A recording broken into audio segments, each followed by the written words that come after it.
buy stuff on YouTube. Alright. We are live with another episode of Project Console, when the pink one eats it all. Before we get started, everybody introduce yourself. I'm Irish. Not really, I just enjoy their football team. Red Fox.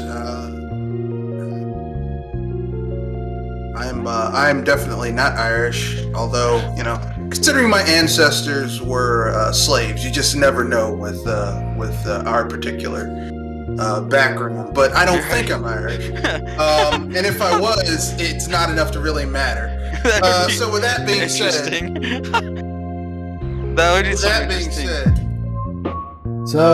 what a melting here to play pot. games.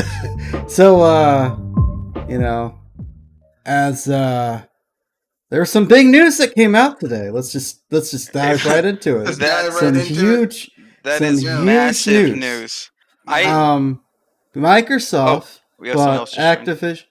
bought Activision Blizzard for almost $70 billion. Well, $70 billion. They didn't buy it. They announced that the deal has been made. At this point, Activision Blizzard shareholders would be a fool not to take the money and run, because I think they're paying too much for it.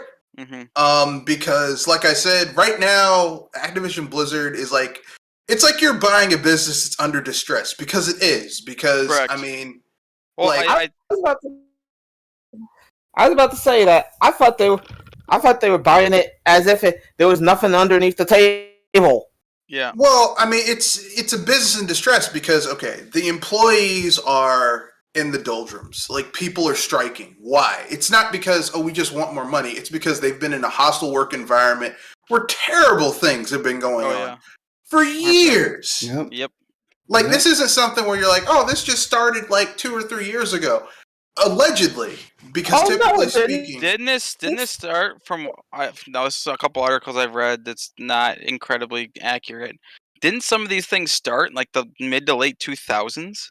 No, it happened well before that. Because let's not forget. Okay, let's use some critical thinking here, because we're all intelligent people.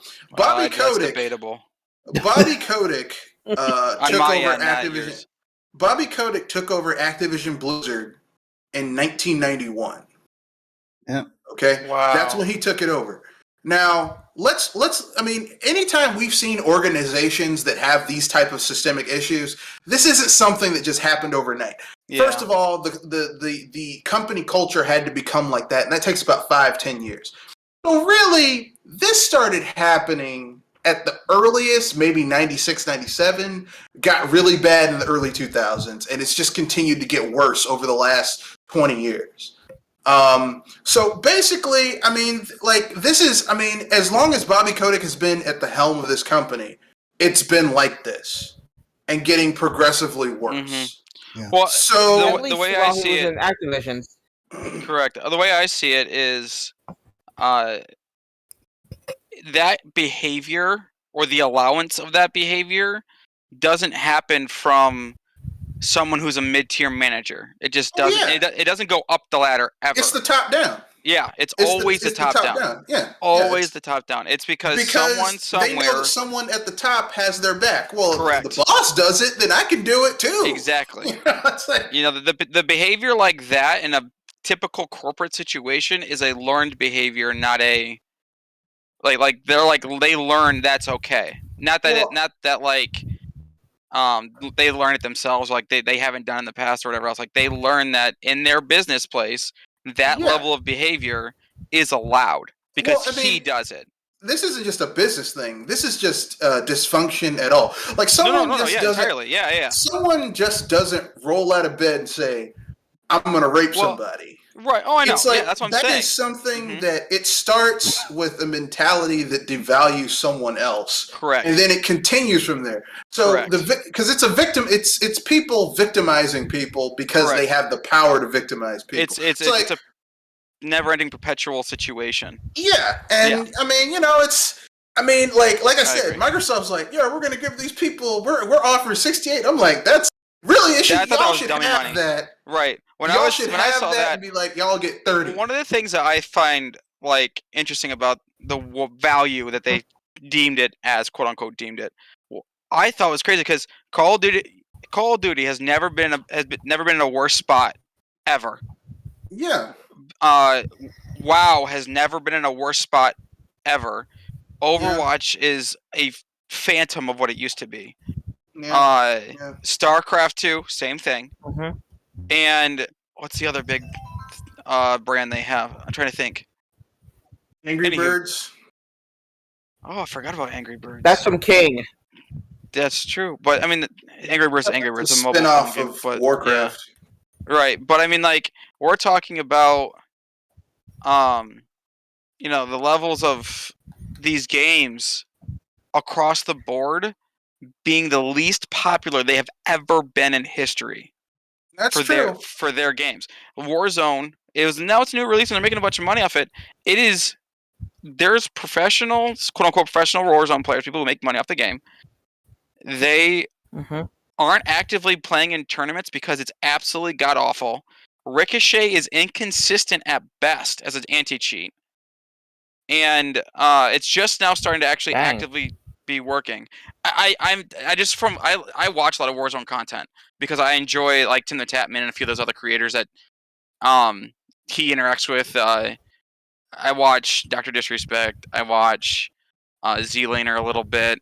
I watch TP, Merc. These guys are Call of Duty champions. And they have said blatantly, Aiden from Optic, I mean, some of these guys have said that like the gameplay with Caldera is terrible. And the guns aren't great. The anti-cheat is only working sometimes. And Call of Duty is trying to fix it.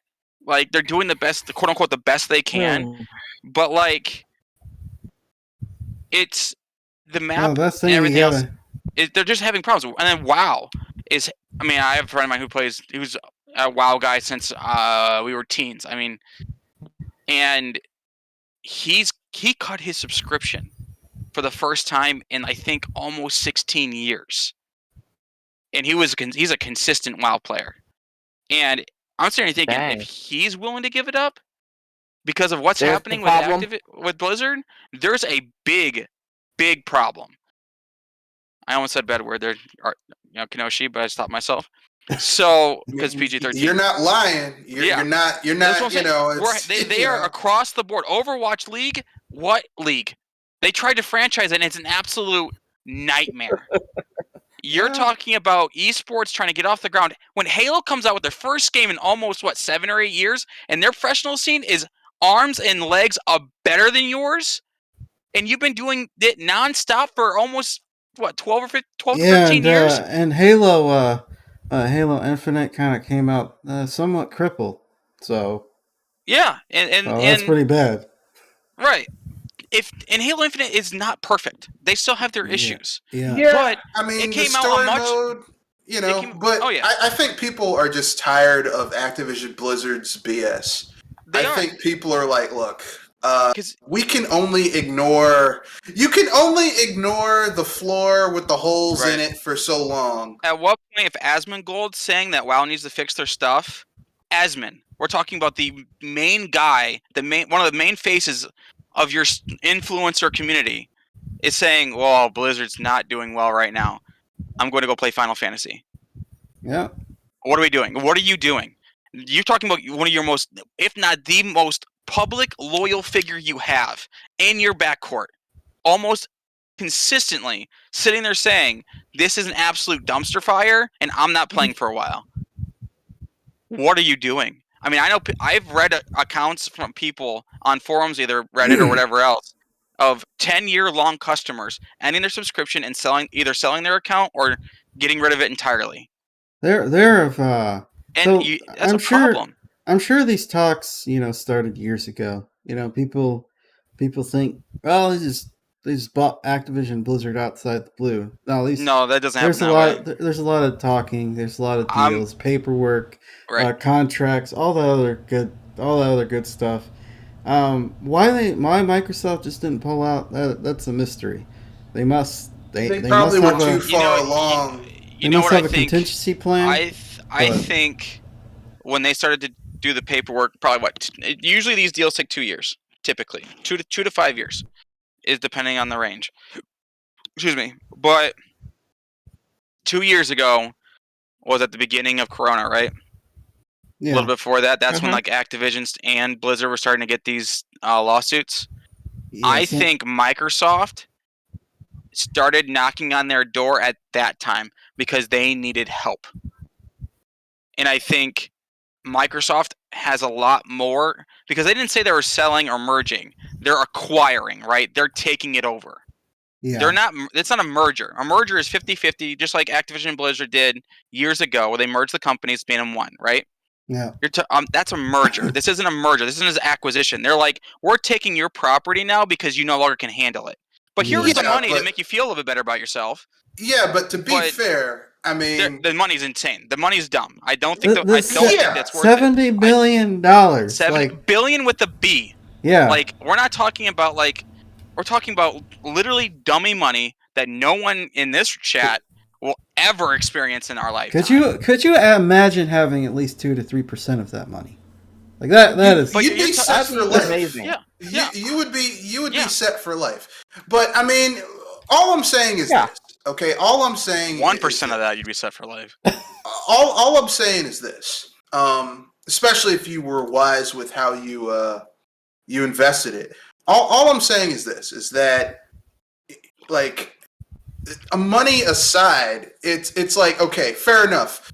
Like I'm pretty sure Microsoft at this point is like, look, we gotta. I mean, this is a lot of money. Yeah. That we're putting down, and I don't know if I don't necessarily know if I mean, yeah, they're like, okay, we're gonna put all this money down, but I mean, I really think that I don't think it's worth it. I think that Microsoft is getting the short end because they're gonna have to go in and do a lot of work to clean up their mess. One of the things I think Microsoft is truly banking on is what their future gains. They think is, and my question to Microsoft would be, what's your plan for the future gains model as to at what point in time does this become valuable? You see what I'm saying?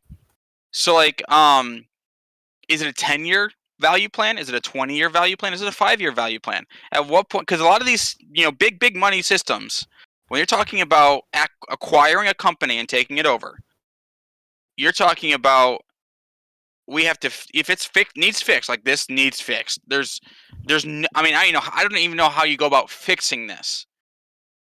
But when it needs fixed, I mean, there's a way to fix it. You're just gonna have to do a lot of literally. You're talking about time. Literally, Microsoft is gonna have to go in there, and as soon as they get in there, they're gonna have to do a wave of firing.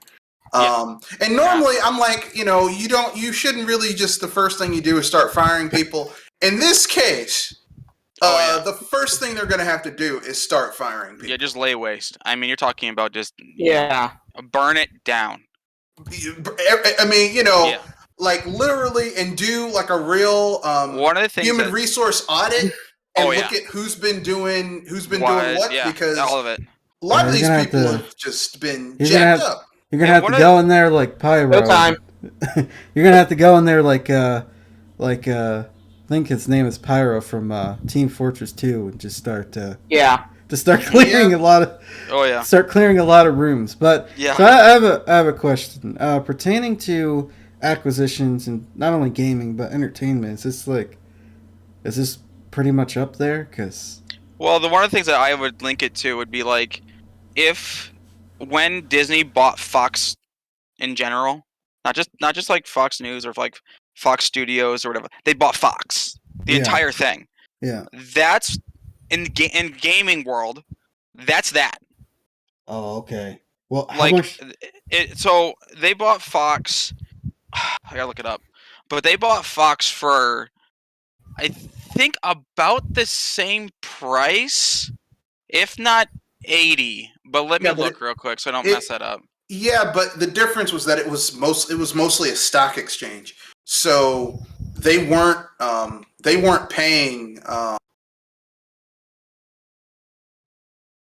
They weren't paying. It wasn't like a one for one. Yeah, it wasn't the full amount. It's the reason why George Lucas really didn't say anything after the precipitous dip in quality by some people's estimation, because like he got paid in stock money, which basically is just a fancy way of saying that if it didn't do well, like it was going to be his money going down too if it didn't do well. Yeah. Yeah, I agree. I'm trying to see. So, like in this case with Microsoft, and like I said, I don't have any evidence to support or disavow this, but I would think, this is my own estimation, I would think that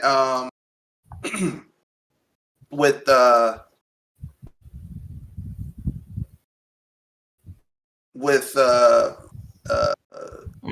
Microsoft, I would think that once this is done, I mean, like I said, either way, there's going to be a wave of firings because you can't keep these people around.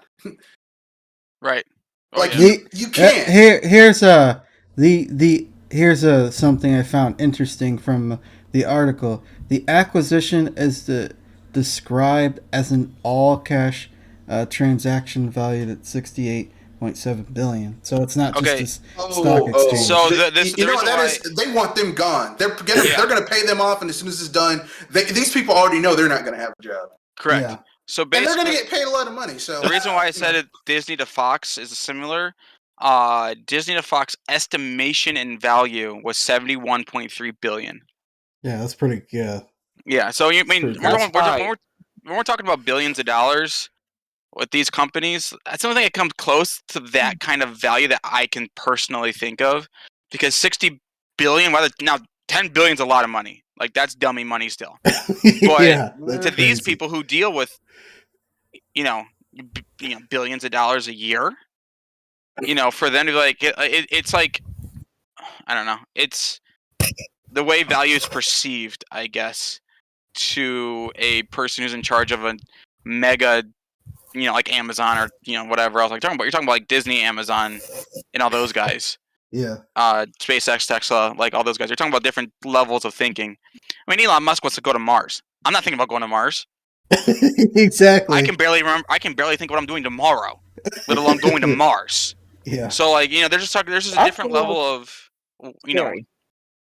that's a different world. But I don't think that like I don't think saying that they're operating at a different level than the average person. Like there's some stuff where it's like it doesn't matter if you're running a huge business, right? Because like I run a business, and the types of revenue streams that I'm looking at, even after COVID, is different than someone who's working just at home. And like some of the stuff these people are doing, I'm like, the amounts of money may be different, but how you run your business, a lot of things are very similar. Yeah, and this guy is just, I mean, this is embarrassing. This is foul, and I don't know where to go. I mean, there's nothing else I can say about it. Yeah, I'm not saying that the running the business part is different. I'm just saying that like the spreadsheet looks a lot different. That's what I'm saying. I guess I should say. Yeah. You know what I'm saying? Like, there's a lot more zeros on that number, and a lot more people involved with jobs. People, or I don't know how many people they employ, but it's got to be some ridiculous number. I don't know either, but I'll tell you this much. Underneath Microsoft and now Activision's blanket, because I already know Microsoft acquired Bethesda. I thought that was the craziest thing I'd ever hear in my life. Yeah, but you have to remember Bethesda. People don't like to talk about it, but Bethesda was in a lot of trouble. I agree. They were in a lot of trouble after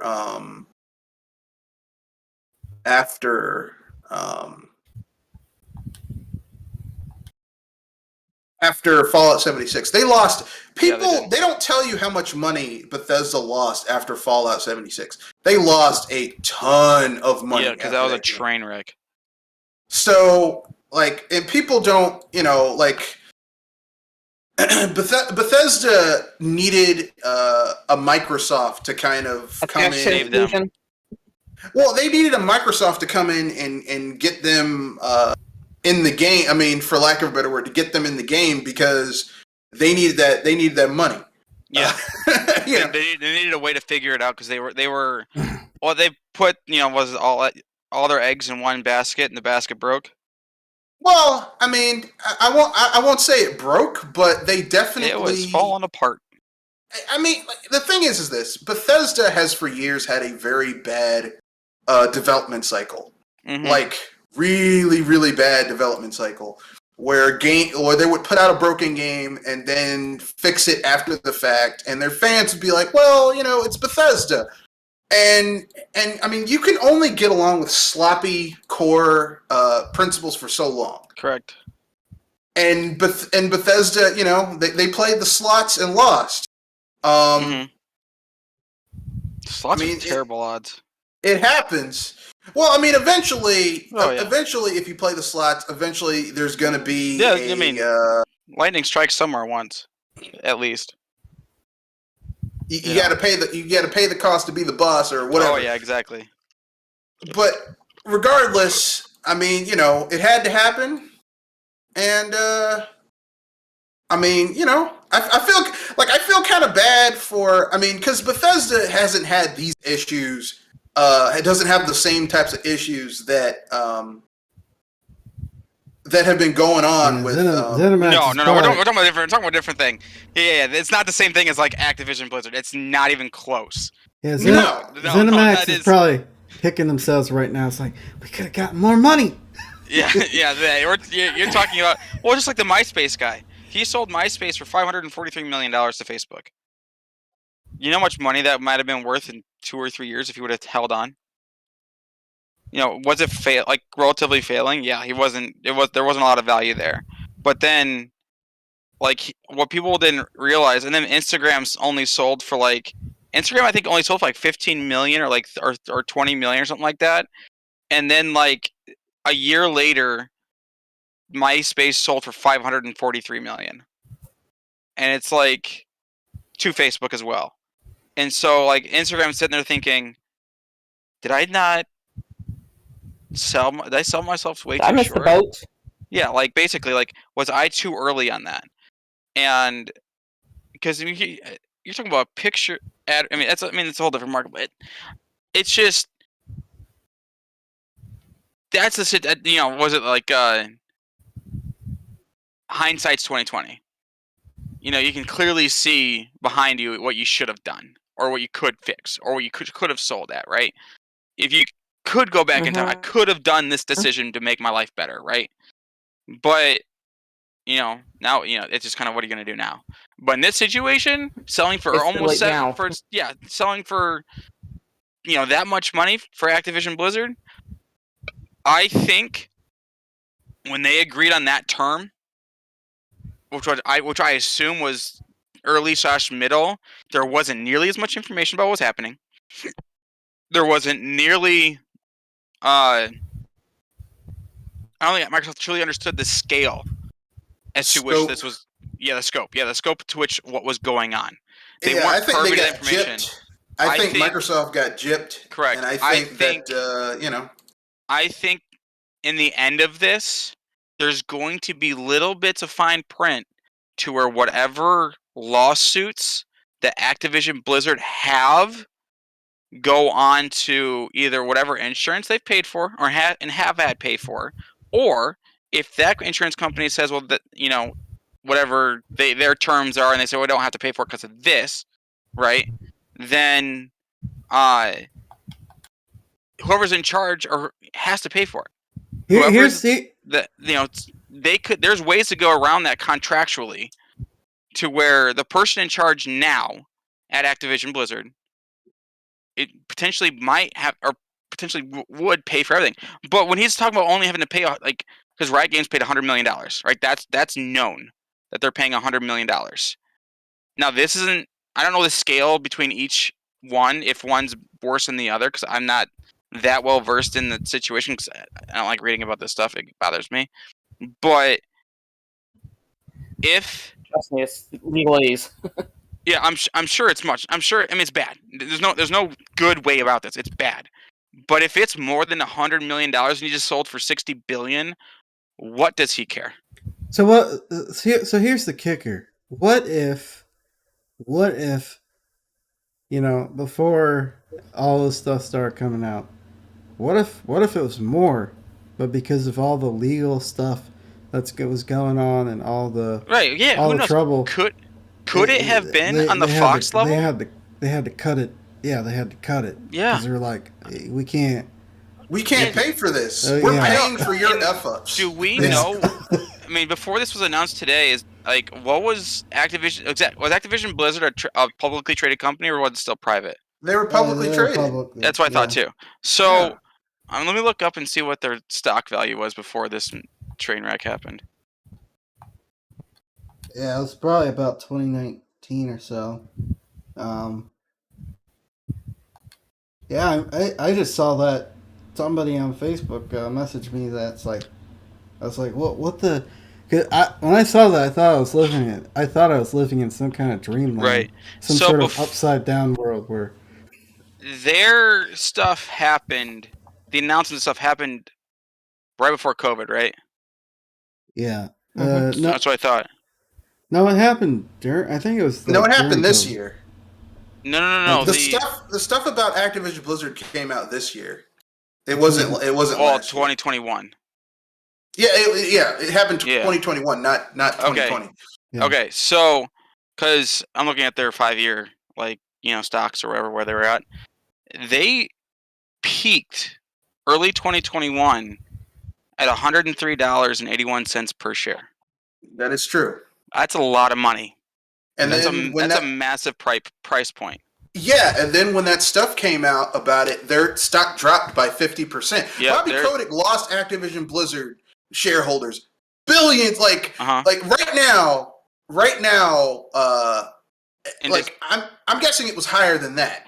And I think that when that stuff came out about what's been going on at Activision Blizzard, it took a hit. It did. It went down to 57 and 36 is where it went to. So it literally dropped in half. The value cut literally in half. So you're talking about, man, on a scale. I mean, that's just so. I don't know how many shares are available and all the information. So there's like a lot more money in there that I don't know. But because I don't know how many shares are actively publicly traded. Does that make sense? I don't know either, but I'll tell you this much: if they lost a ton of money. Yeah, Microsoft. Look.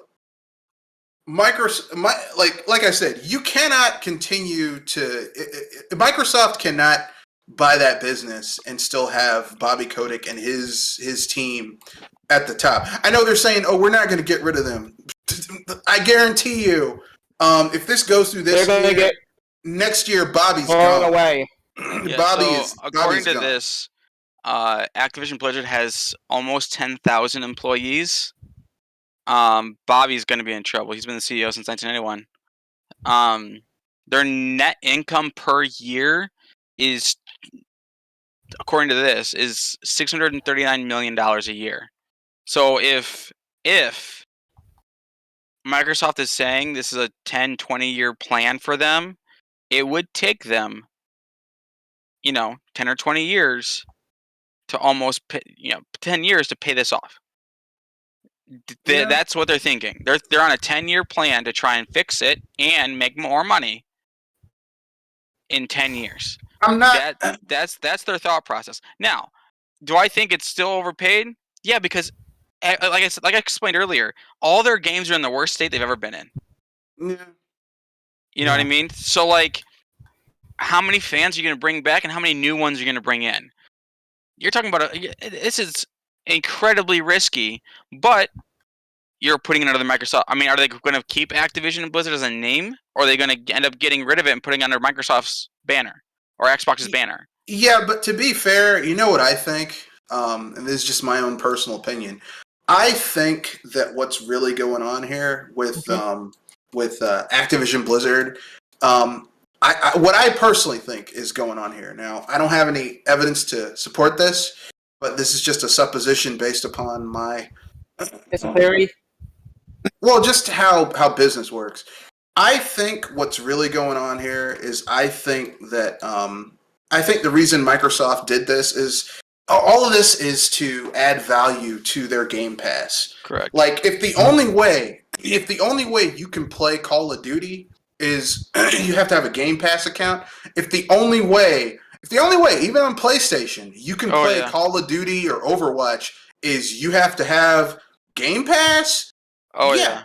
And if you can somehow cut out Sony and force them to go to Xbox or PC. Oh yeah, you're talking about. I mean, a whole level of the market that you just can't, that Sony can't ever touch. That has stupid money. I mean, even if they say, look, you can keep your Game Pass, you can play Game Pass on Sony, but you're gonna have to sign up for a Game Pass account. So Sony's like, look, we want this thing, but you got to have Game Pass in order to use it. Which could happen, right? But I personally wonder. One of the things that I think is going to be hard though is the coding difference between Microsoft and Sony's console divisions. Yeah, like how does that language transfer? And I wonder if, obviously there's going to be some workaround. They're going to have to figure it out.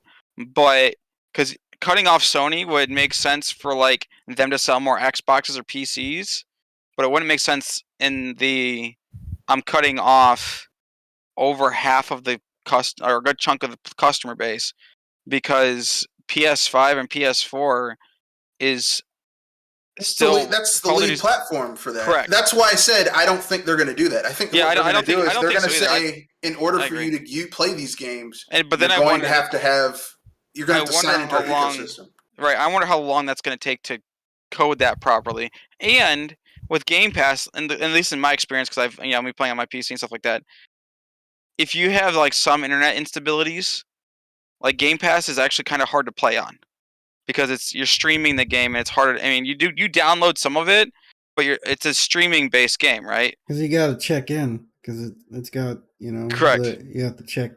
Yeah, you have to check in to see so you're not doing to make sure you're not doing anything weird. So right.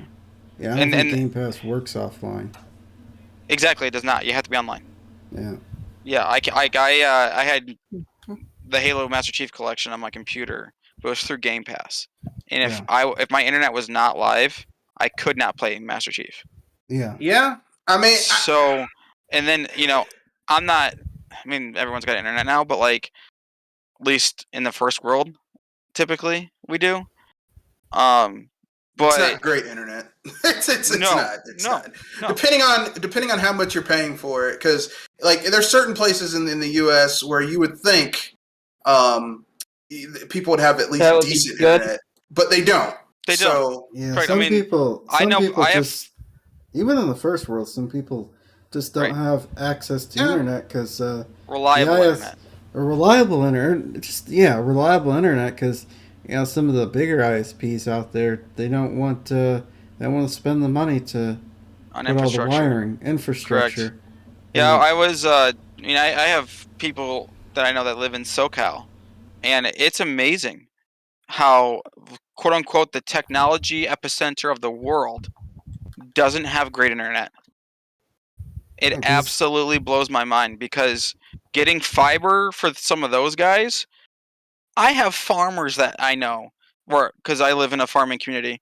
I have farmers that I know that have better internet than my people I know in Southern California who live in Los Angeles, and they can't get access to, because they're like my uncle, he owns a farm. He pays for 500 megs up and down. My friend out in California can't get 12 megs up. Yeah, I'm not surprised. Because basically what it boils down to is that the companies don't want to put the money to do the infrastructure. No. And because in America we don't treat our internet like it is a public utility, and it's not, because really internet access, because you look at countries that have really great internet, they did it because they started from scratch and they basically treat it like a utility. Correct. So it's just like, okay, like water, like we're going to make sure this community gets good water. We're not going to make money off of it because, I mean, people need to be able to drink water. And like I've seen in parts of like Switzerland, Sweden, Norway, all those places, they're in like some of their internet infrastructure, depending on where you live, is insane. Yeah, well, I mean, here in America, there are places in America, there are cities in America that have really great internet. But the places that have really good internet, just for anybody, is, ironically enough, believe it or not, are cities and suburbs and counties that have a department of technology where they're like, look, like we have people who are working from home or school children or just people who just need to have dependable internet. And we're going to basically spend the money to make sure that people have that internet, and we're not going to sit there. It's not about money. We're treating it like a road or, like whatever. What I find really funny about it, though, is I live in an area where the farmers around here have better internet than me, who lives in the city. I live in the city, and I can't get the internet that my uncle has, and he lives in the middle of nowhere. Yeah, I mean, it's insane. It's because the power company here, if you live, so the way it was zoned and everything else, there's 3 or 4 power companies that are in the area that you can get power from, right? 2 of the 3 invested in fiber internet money. And the other one, who happens to operate in the city, and almost city only, decided not to. Well, and you have to keep in mind that but then in some cities they're giving government grants for these power companies to do that.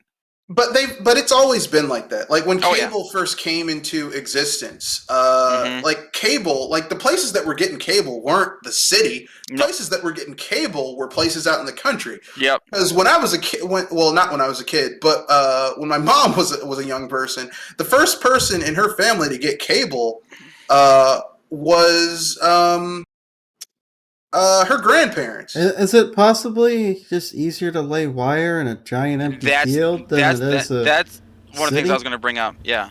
So the reason being is traffic, foot traffic, whether it's car, a bus. You know what I mean? They have to cut into the ground or go above, stop everyone's life for probably a week, and lay everything in. The problem is someone has to have the stones to say, we're going to do this now. You're going to have to suck it up, but you'll thank me later. Yeah. And what politician or whoever's in charge, right, wants to do that? In some cities that are a little bit more advanced when it comes to technology, thought process, like look at, I think what city in Texas is it? Like Austin area, or like, I don't know if it's Dallas-Fort Worth, but like one of the municipalities in Texas put a lot of money into having good internet infrastructure. Just because was it Austin? Okay. It was Austin. Just because I couldn't remember if it was Austin or Dallas, because a lot of California companies started to come out of California because they couldn't get reliable technology in California to work. Yeah. And so they went somewhere that was willing to put, bite the bullet for a year or 2, put the infrastructure in, or 5 years or whatever the timeline was, put the money into it, and be good for another, because copper wire internet has been good since the mid-2000s, early 2000s, I think. Yeah, but the technology moves so quickly. Oh, I know. You can't really. No, but you can't say this is good enough. Right. But light speed ability on fiber.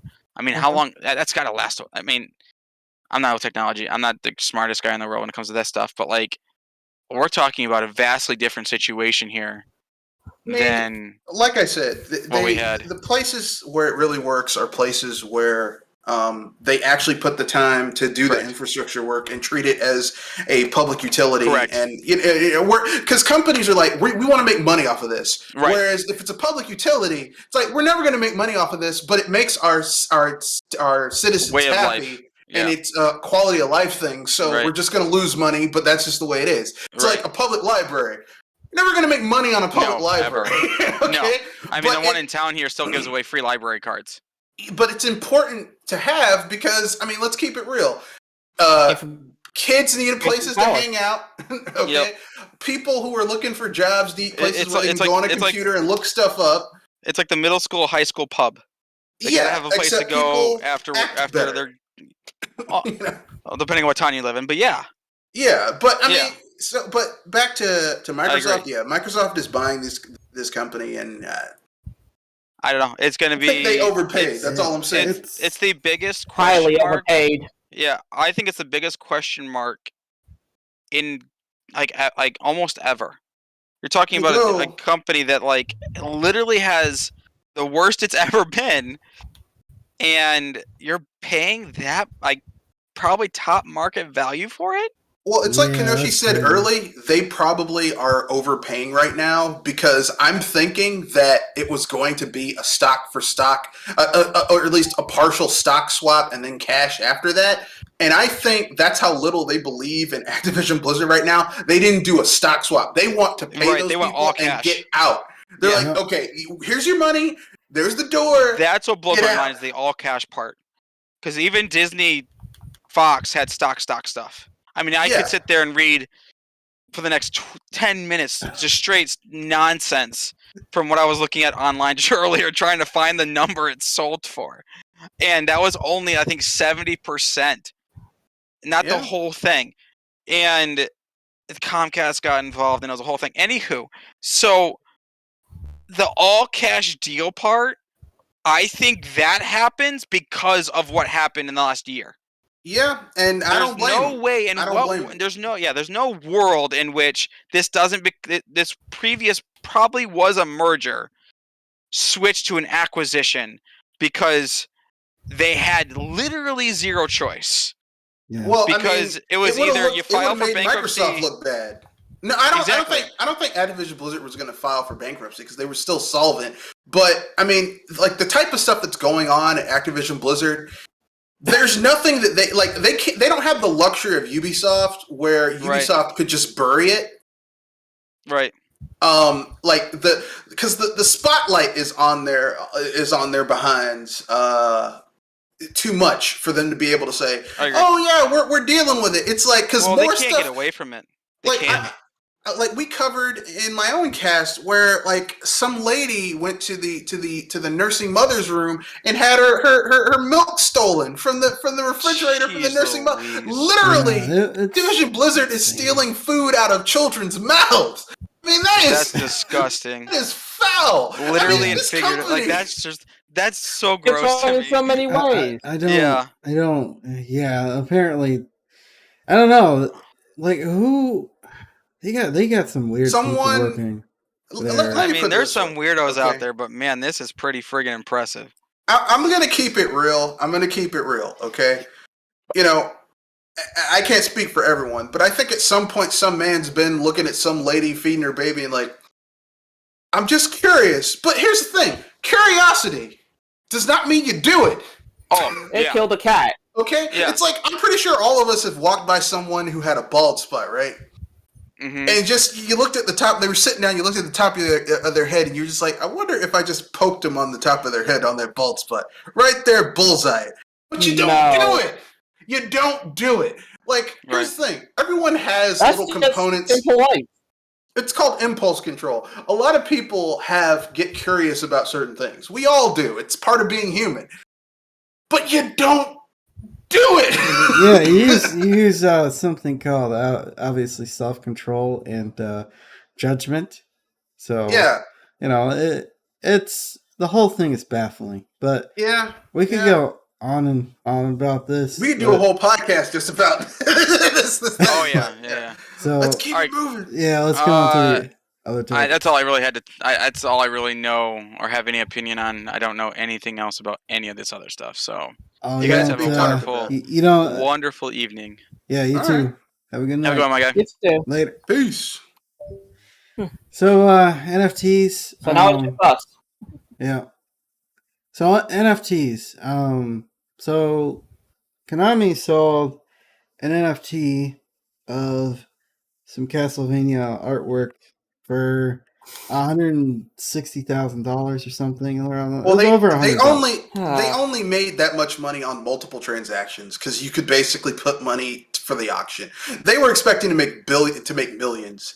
They only made $100K, a little bit over $100K. So they still essentially made $100K over, basically out of thin air. Yeah, but they were expecting to make far more. They were thinking we're going to make millions and it's going to be a nice little revenue stream. If you're Konami size and if you have a business the size of Konami and all you made with one NFT thing is almost $106,000. $106,000. Yeah. That is nothing. Yeah, that is not. It's barely a drop in the bucket. Like literally, that's not even their operating budget for all. That's not even their operating budget for a day at their. Like they couldn't keep the lights on at their establishments, at their businesses for a day for that much money. So they still lost money on this. And that's not even enough to make a small game for them. No, you couldn't even make an indie. Yeah, you could not make an indie for $100,000 unless one person was making it. Yeah. So the person I heard this from, seemed like, well, Square and these other companies are going to look at this. They're going to probably look at it and be like, they're probably, it could give them second thoughts because, you have companies. These game companies that want to make a lot of money. They want to make a lot of. They want to make a lot of money straight away. They want to be able to sell Final Fantasy artwork and make millions of dollars. They want to make a lot of money without putting in effort. That's all this is. This is like what process can we do where we put in very little? Remember, I've said this on my own cast. Capitalism. From a business standpoint, is providing a product with the least amount of overhead for that company to make or a service to provide, while charging the most they can to sell it or to provide that service to the consumer. Okay, They want to make the most amount of money with the least amount of expenditure to make that money.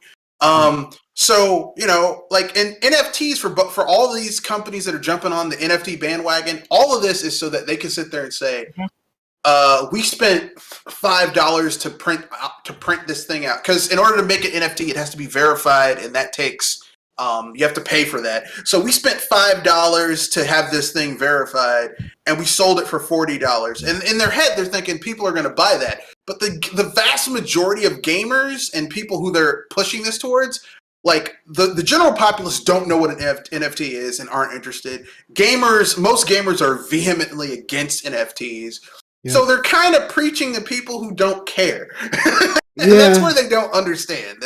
And Sega is looking at NFTs as well. I don't know. I don't think this is going to go anywhere unless they do something beyond just cosmetic stuff. Yeah. Like if the NFT has some kind of special attribute within that particular game versus other weapons or other materials of a similar kind, then I don't really see it taking off. You know what? If Sega did a 3D Sonic game where they had a Chow garden, where the Chows were randomly generated, and once you got the Chow, you could take it out of the garden by paying real world money, like $5, and that generated an NFT, that would be interesting and that would make sense. Because each Chow would be completely unique. Yeah. And different from someone else's Chow. But they don't want to put that type of effort into it, which is the problem. Like, if they put some effort into it, like, I'm not against the idea of NFTs. I'm against how sorry and lazy these companies are in trying to create NFTs without putting in effort. Yeah. It's like DLC. I'm not against the idea behind DLC. I'm against the effort. Yeah. Like if the direction it's going, right? If all you're going to do is horse armor and charge people a ridiculous amount, because there's some DLC that's awesome, like that new Cuphead DLC that's coming out, or expansions from back in the day on PC where it's like, wow, this is like a 30-hour game and I got an expansion that add another 12 hours of gameplay. That's pretty awesome. Yeah. You're not getting that. You're getting like this lazy bare minimum, hey, here's some skins, where it's it's functionally there's nothing different about it. Yeah. Yeah, it's weird that they're, the whole NFT thing is basically just digital art that can be copied and pasted, and it's just kind of, it doesn't have any uniqueness to it. It doesn't really do anything beyond just, well, this is just sitting on my desktop, or this is just sitting in a folder somewhere. And it's just lazy, especially in the whole gaming idea where NFTs are based. It sounds like they're mainly based on skins and cosmetic stuff. It's kind of like, whoopee, I'm not against it, but it's the execution. Yeah. The execution leaves a lot to be desired. Let me put it that way. So apparently, moving on to is there anything else you guys would like to say about the NFT stuff? No, but I do have some breaking news. This is from PC Gamer. Bobby Kotick is stepping down after the Microsoft acquisition. No, I'm not surprised. I'd figure he would either now or sometime later. As soon as that paperwork is signed, Bobby Kotick needs to get in his helicopter and fly away. He needs to pull a Nixon. It's just like, get in his helicopter and fly away and never come back. Yeah. He's going to be, if there were justice in the world, he would get nothing. He would get no money whatsoever. But unfortunately, he's a shareholder, so even if they took away his CEO compensation package, he's going to get cash from cashing out his stocks. So he's been the CEO of Activision Blizzard for a little over 91 years. Yeah, so 30 years. Over 30 years, yeah.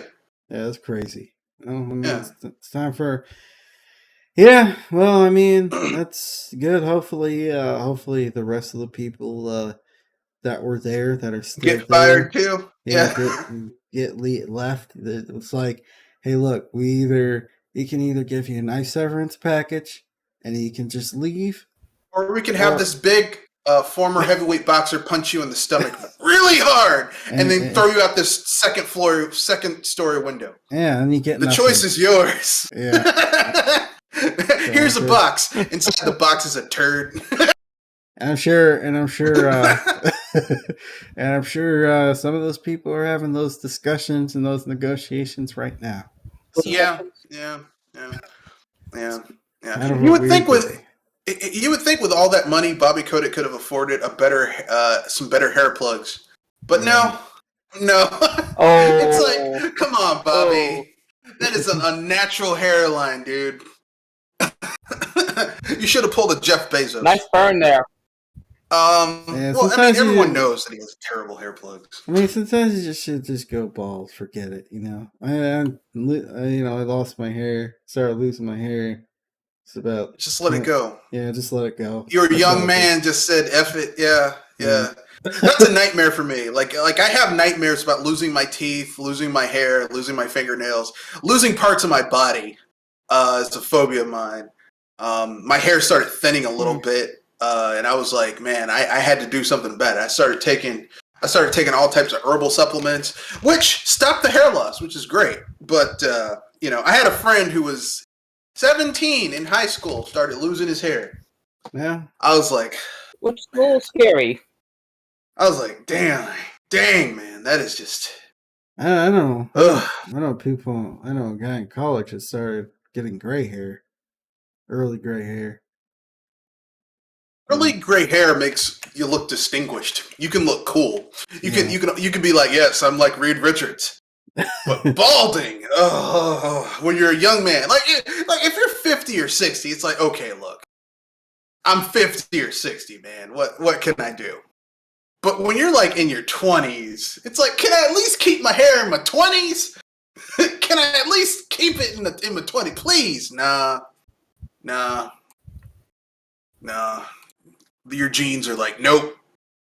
You get nothing. Yeah, it's like Willy Wonka at the end of that movie. You get nothing. Yeah. Some people, it's an emotion. They become an emotional wreck when they start losing their hair. I was like, well, that's happening.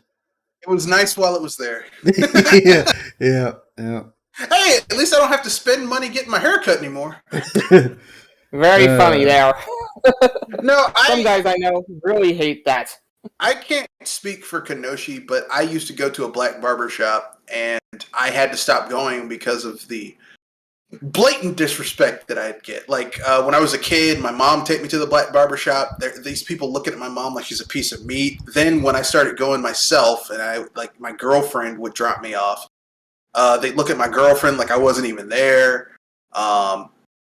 It was, and I was like uncomfortable. This is it was disrespectful. Then they didn't respect my time. They'd spend I'd always get stuck with the guy who would take, because I'm used to really hours? Professional black. Well, not hours, but I'm used to barbers who are professional. Like, I'm used to a barber who, like, he's talking on the phone, he's making a business deal, he's macking on a lady. He gets it while cutting your hair, and he does it perfectly in like 10 minutes. I never got that barber when I came to where I live, where I am right now. The barber I had was always the dude who took the longest amount of time and they charge way too much for what they're giving. It's like, it's 40 minutes to cut your hair. No, it isn't. Because I'm not asking for anything special. I'm asking for a fade. Not hard. Yeah. Well, apparently some false Nintendo sites have been popping up. Like Nintendo eShop sites or ROM sites? I think just all eShop sites were, or just Nintendo sites in general. I guess, selling, for example, people have come across a site where he, might sell a 2DS, Nintendo 2DS for like $40. I'm just kind of like, yeah, I don't think you can even get a used 2DS for $40. Nintendo, even used stuff from Nintendo holds their. You probably can, but I mean, it's probably not going to be in good shape. Yeah. I mean, here's the thing: the DS, the DS and the 3DS were still kind of the last of the Nintendo devices that had some of that Nintendium in them, where you could kind of abuse them and they would hold up for a while. So I'm not saying that you couldn't get one for $40 because they made a lot of 2DSs, like a lot of them. And I know a lot of people probably were like, you know what, I want to. It's time to, when the next thing came out, they were like, okay, I'm going to get rid of it because a lot of people, they sell their old stuff to get their new stuff. Yeah. They don't hold on to their old stuff. So I wouldn't be surprised if that happened. Yeah, I'm looking at eBay right now, and the cheapest you can probably get a used 2DS is like $60. Okay, well, it's probably then it could be something shady then. But yeah, that happened. Nintendo, it got so bad, Nintendo had to issue a warning out saying, yeah, just be on the lookout for these sites that are trying to mimic us and sell things because what they're doing is they're fishing for data, so they're fishing for personal information that they could use to sell on the black market.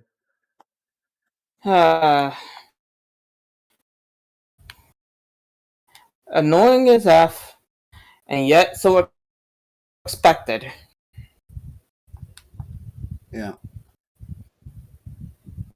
I mean, I don't really know what to say about that. I mean, it's like people are going to try and find a way to make money, legitimate or illegitimate, especially now when, people are hurting for cash. And I mean, the prices, like companies are going out of their way to raise their prices, not because they have to, but because they can get away with it. So,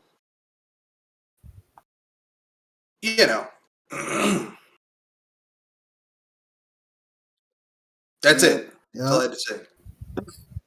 Oh yeah, and let's just move on to the next topic. GBA Tomb Raider port for the GBA. So apparently there's a open source open source project called Free Laura, something like that. Free Laura. Basically, it's an open source project that involves people going out of their way to port the first Tomb Raider to various different platforms, like the Xbox 360, modern stuff, and some older stuff. There was a project to port it to the 3DO, but somebody was able to successfully port Tomb Raider to the GBA, a console that didn't really have 3D in mind. But it was a 32-bit system, so I mean the architecture isn't that difficult that it couldn't be done. Like it's obviously they had to use a lot of tricks to get it to work, but I found it interesting that they were able to do that, and it just made me wonder, just like how they were complained about power. They always complain about, oh, we don't have enough power. That's just laziness. Yeah. It's just like let's keep it real. They ported the original Tomb Raider. It wasn't a great port, but it was there on the Nokia N-Gage. Okay. So if they would port the original Tomb Raider to the N-Gage, it was originally made for the Saturn, and it was then ported to the PS1 when the Saturn started failing in America. If they could put it on the PS1, which is a 32-bit system, then it could, and the 3DO, which was also I think a 32-bit system.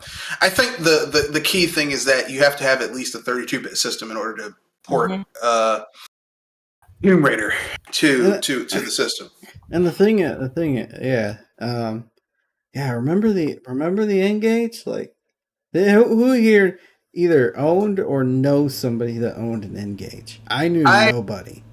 I did not own an N-Gage. I remember the N-Gage being a joke on X-Play. Okay, exactly. They'd have that fat guy who would basically be doing a riff off of Jean-Luc Picard from Star Trek Enterprise, or not Enterprise, the original Star Trek, The Next Generation, where he's like, engage! Because that was the thing. It's like, engage! Make it show number one! Engage! And I just remember the Engage just kind of being... Like, I remember when it was announced, and the N-Gage was handled so poorly, because they were trying to go up against the Nintendo, I think at the time the Game Boy Advance, or was the DS. I think it was between the DS and the Game Boy Advance, and I'm like, yeah, you're not taking the handheld space away from Nintendo. It's one of the reasons everyone's like, the Switch, it's doing, look, for most people, the Switch is, for most casual gamers who don't know anything about gaming, the Switch is the successor to the 3DS. Okay? For them, it is a handheld. Okay? They use it like a handheld. They're like, oh, it's a handheld that I can play console games on. Okay? For those people, and if there is one space where Nintendo has been dominant for years, it's handhelds in gaming. Okay, even with the dual screen stuff they had back in the day with the Game & Watches, you're not going to beat Nintendo with a handheld. And so when they came out with the N-Gage, I'm like, why even try? That's like me with my big behind trying to play against a professional NBA player. Why would I even go out there and embarrass myself like that? Good. I'm not. I can't. I'm gonna sit my behind on the bench. I'll get my ring by sitting on the bench.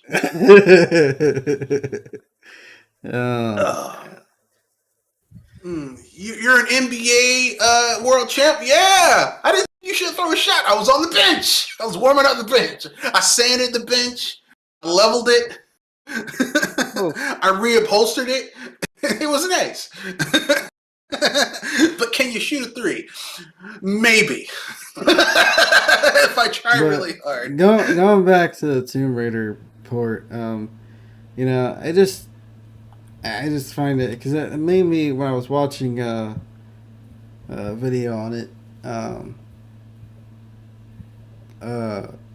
My modern retro gamer, I think that's his name. Made me think of the Wii U and just how they were like, well, we can't make games for the how we can't make games for this console because it's just not powerful enough. It just can't. Like it would have made I've said this before. It's just like I don't know why these companies just can't come out and say. We don't want to do it. We just don't want to do it. We don't feel like it's a financially viable project to port games to this system. I would rather them say that than the lie. It's not powerful enough. Yeah. Now, here's the thing, okay? We saw so many games on the Wii U where they were really doing some amazing stuff on the system. Like Xenoblade Chronicles X. Xenoblade Chronicles X is one of the most impressive RPGs that I've seen, that even of the 8th gen, it's one of the most impressive RPGs I have seen on the 8th gen. And that's on the Wii U. Yeah. Which is a sad thing.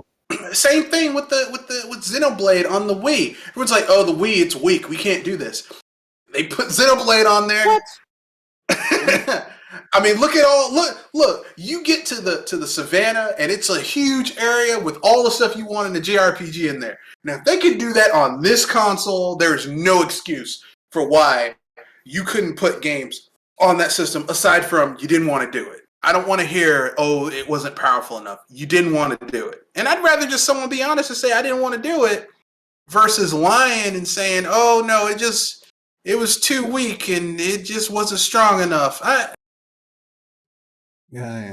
get tired of the lies and obfuscation.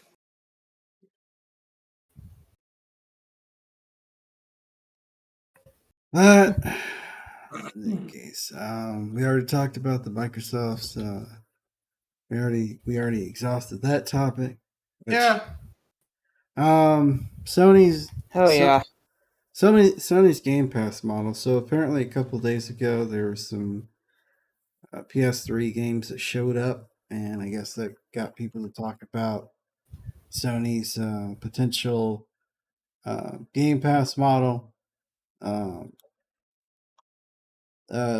Speculation whether the games would be streamed or natively played on the console could be a case by case basis, like they do with their PlayStation Now service. But I don't know. What do you think? Would you like to see PlayStation or Sony do a Game Pass thing, or? Iffy. I mean, here's the thing. Considering how pathetic Sony's PS Now has been, and how they're constantly their PlayStation Plus is always kind of going down and then coming back on, like every 3 to 6 months it's going down, and it's just, I don't have faith in Sony really supporting it properly, because they haven't really supported their test case for this. Their PS Now has not been supported very well. Sony doesn't have the infrastructure to really pull off a Game Pass model. Not the way Microsoft has been doing it. They don't. Really, to be honest with you, just to look at all of them, aside, if someone said, "Hey, Nintendo's going to do a Game Pass model," on the surface, if Nintendo was going to do a Game Pass model, they said, "Look, you pay us $50 a year, you get access to a huge library of our old games, everything except for our current gen stuff." I'd be down with that, but they haven't shown me they have the infrastructure to handle that. So I'm looking at it deeper. I don't see them being able to really pull that off. But Sony definitely, because they've tried it and they couldn't pull it off. Yeah. So if they announced it, I'm like, okay, that's cool, but I don't think it's really going to be a thing. I know some people are going to be like, "How could you say that?" Come on.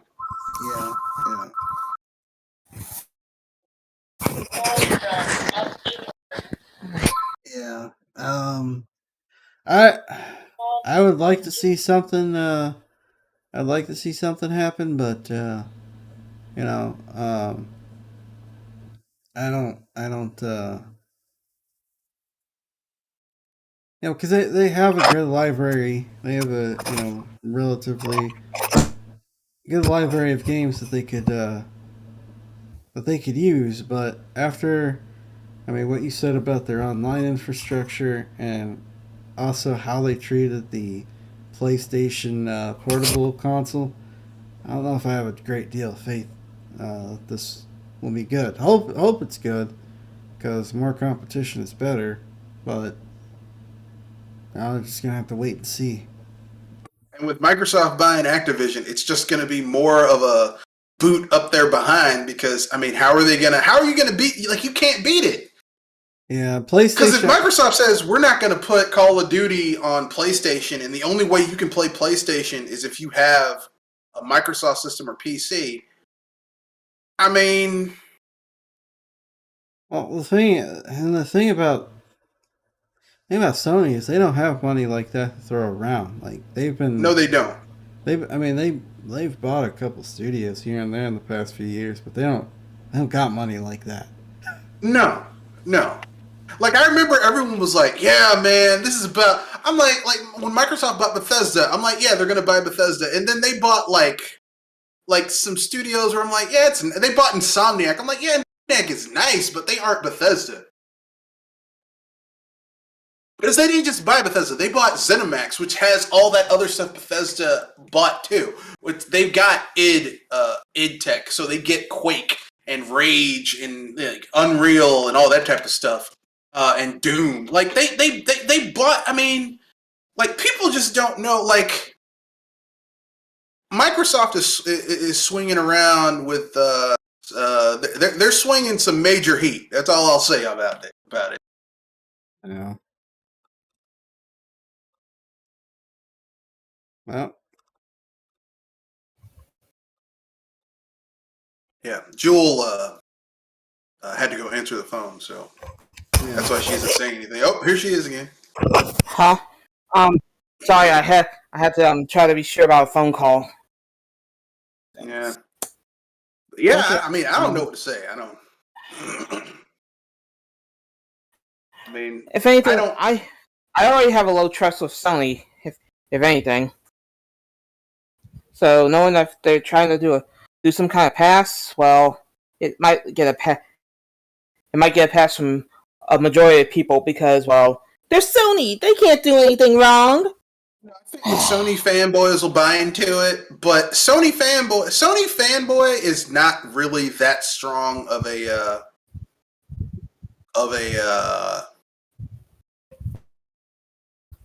Sony fanboy is not that strong of a brand, because these are the same. Why do you think they're porting their games over to PC? Because their first party games aren't selling like that. They're not good.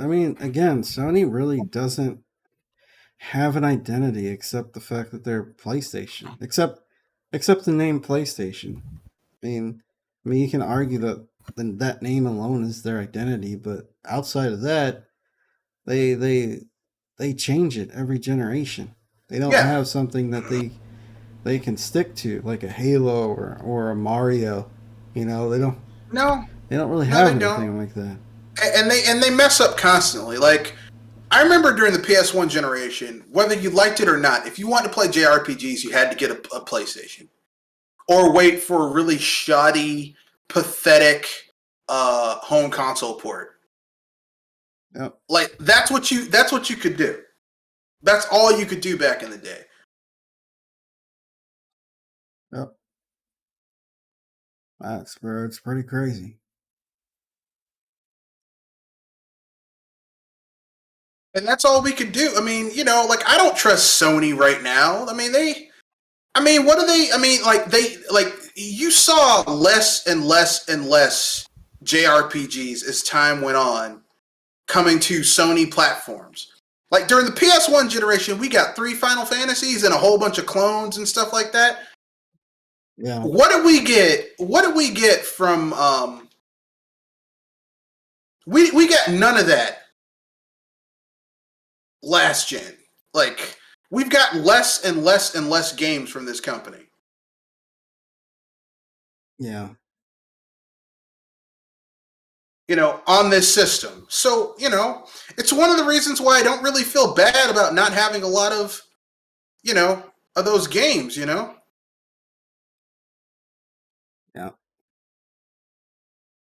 Plus, a lot of stuff's coming to PC these days.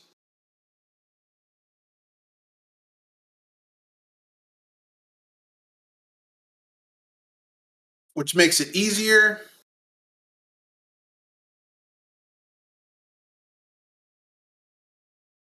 Huh. Oh, yeah, this might actually be a shorter cast than usual. I was on vacation last week, so I kind of rushed some topics together. So, is there any other topics that you guys would like to bring up before we close out? I got nothing. I got nothing. It's your cast, man. I look. It's your world. I just live in it. For me, I'm just gonna add a little bit extra to one of the topics that we probably were over talking about a lot, which would be Activision Blizzard getting bought by Microsoft, and that would be if they keep King, which I hope that they don't, then they honestly have a weird roundabout of being in the handheld market. If they keep what? King.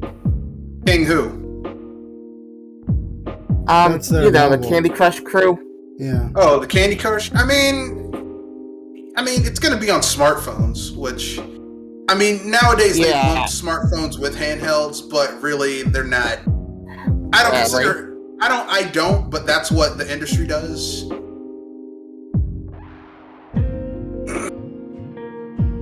Yeah. I don't know. I've never really cared about what goes on with smartphone gaming, but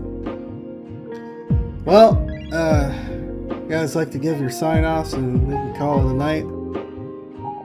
Alright. Wants to go first?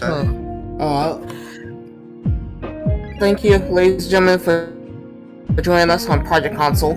I don't know what episode this is, but if anything, it's great to see you all again, and hopefully you'll join us next week, or if you keep up with all of us, join us on Red Fox's podcast, The BS Busters. That's right. I'm Mr. Red Fox. I have my own cast every Wednesday and Saturday, 7:30 p.m. to 9 o'clock p.m. Eastern Standard Time. Sometimes we end earlier, sometimes we end later, but 2 times a week podcast. Peace. Well, this is Kenoshi Abominito here with another episode of ending another episode of Project Console. When the pink one eats it all. Closing out. See you guys next week.